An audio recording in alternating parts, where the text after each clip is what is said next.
Candi Prambanan, salah satu situs warisan dunia yang ditetapkan oleh UNESCO, berlokasi di perbatasan Yogyakarta dan Jawa Tengah.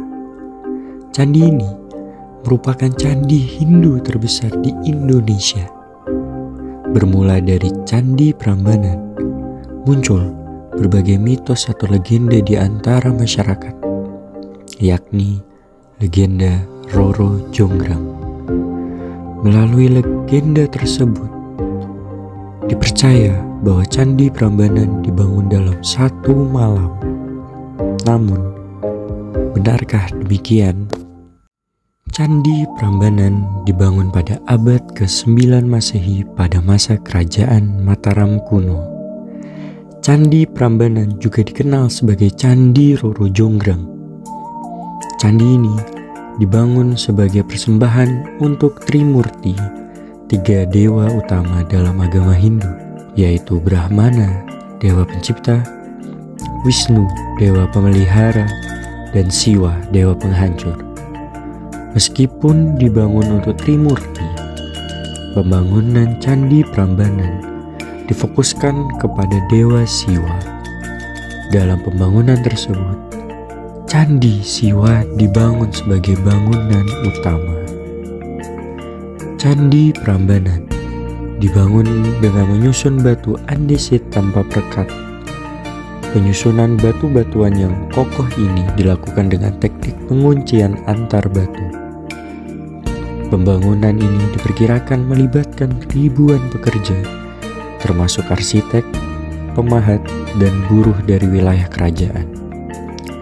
Menurut legenda, pembangunan Candi Prambanan dilakukan dalam waktu satu malam.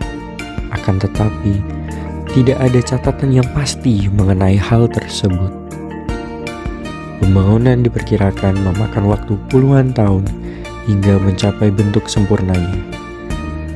Pembuatan Candi Prambanan dapat memakan waktu yang cukup lama karena memerhatikan siklus panen dalam lelang waktu beberapa bulan.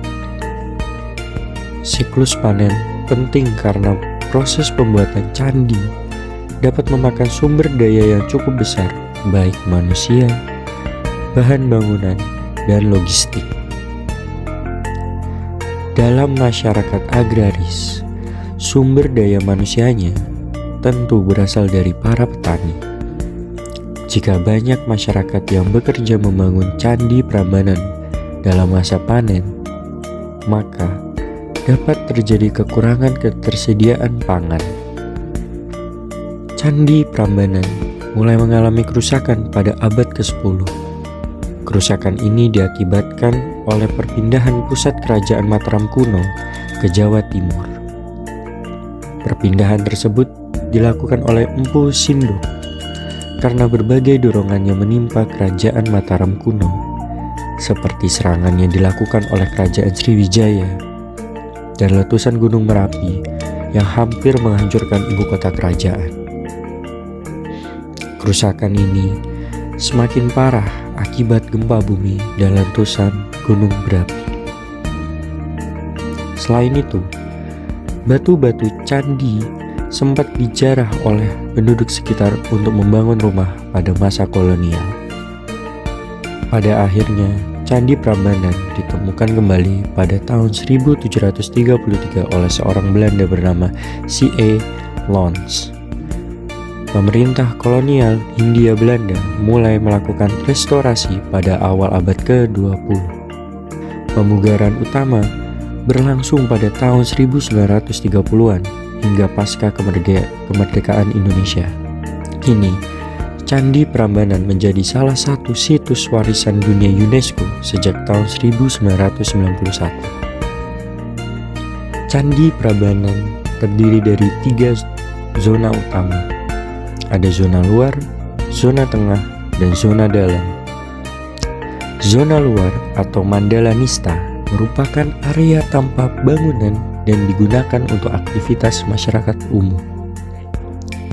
Zona tengah atau Mandala Madya merupakan zona yang berisi ratusan candi perwara atau pendukung.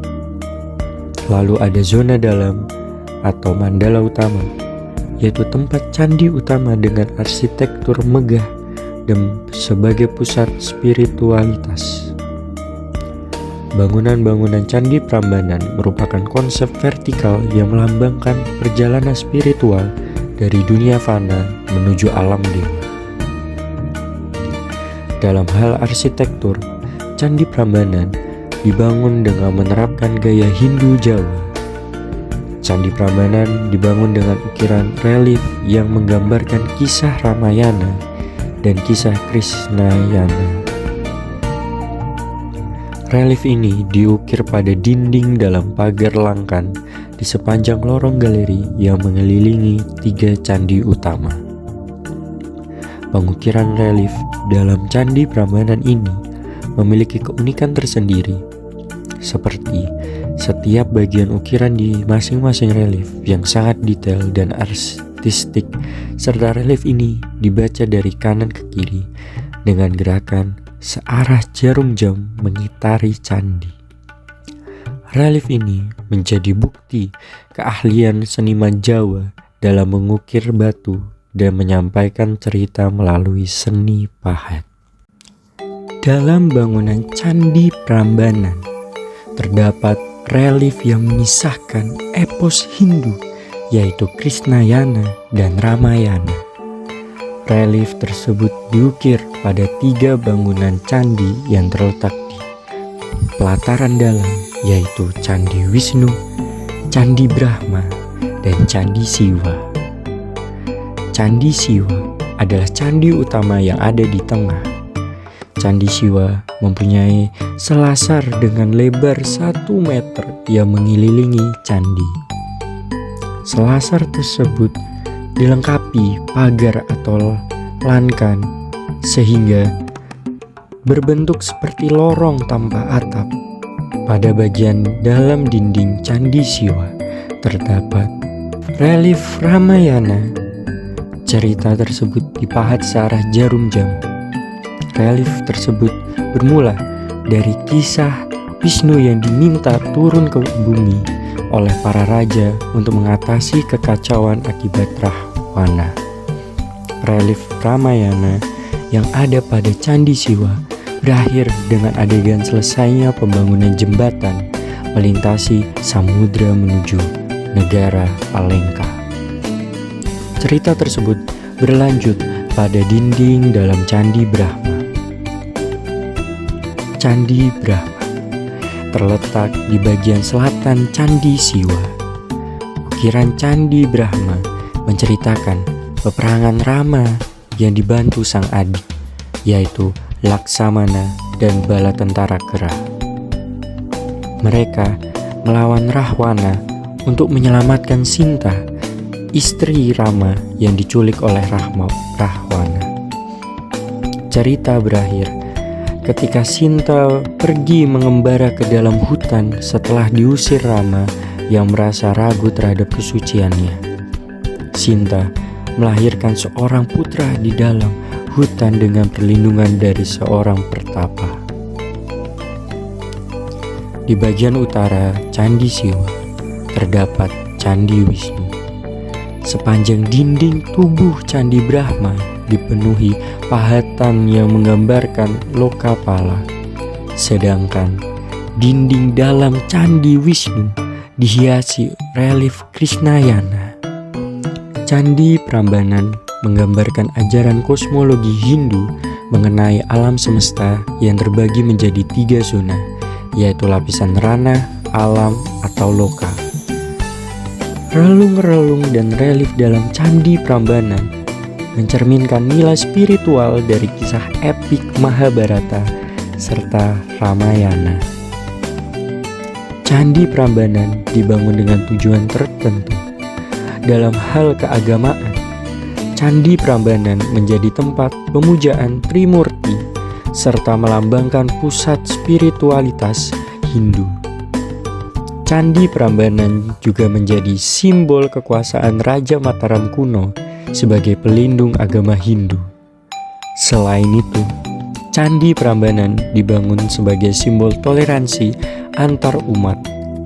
Pada masa Mataram kuno, Candi Prambanan dibangun berdampingan dengan berbagai candi Buddha seperti Candi Lumbung dan Candi Sewu. Candi Prambanan menjadi bukti bahwa perbedaan keyakinan tidak menjadi suatu penghalang bagi berkembangnya peradaban dan kebudayaan. Candi Prambanan pertama kali ditemukan di abad ke-18 dalam kondisi reruntuhan oleh C.A.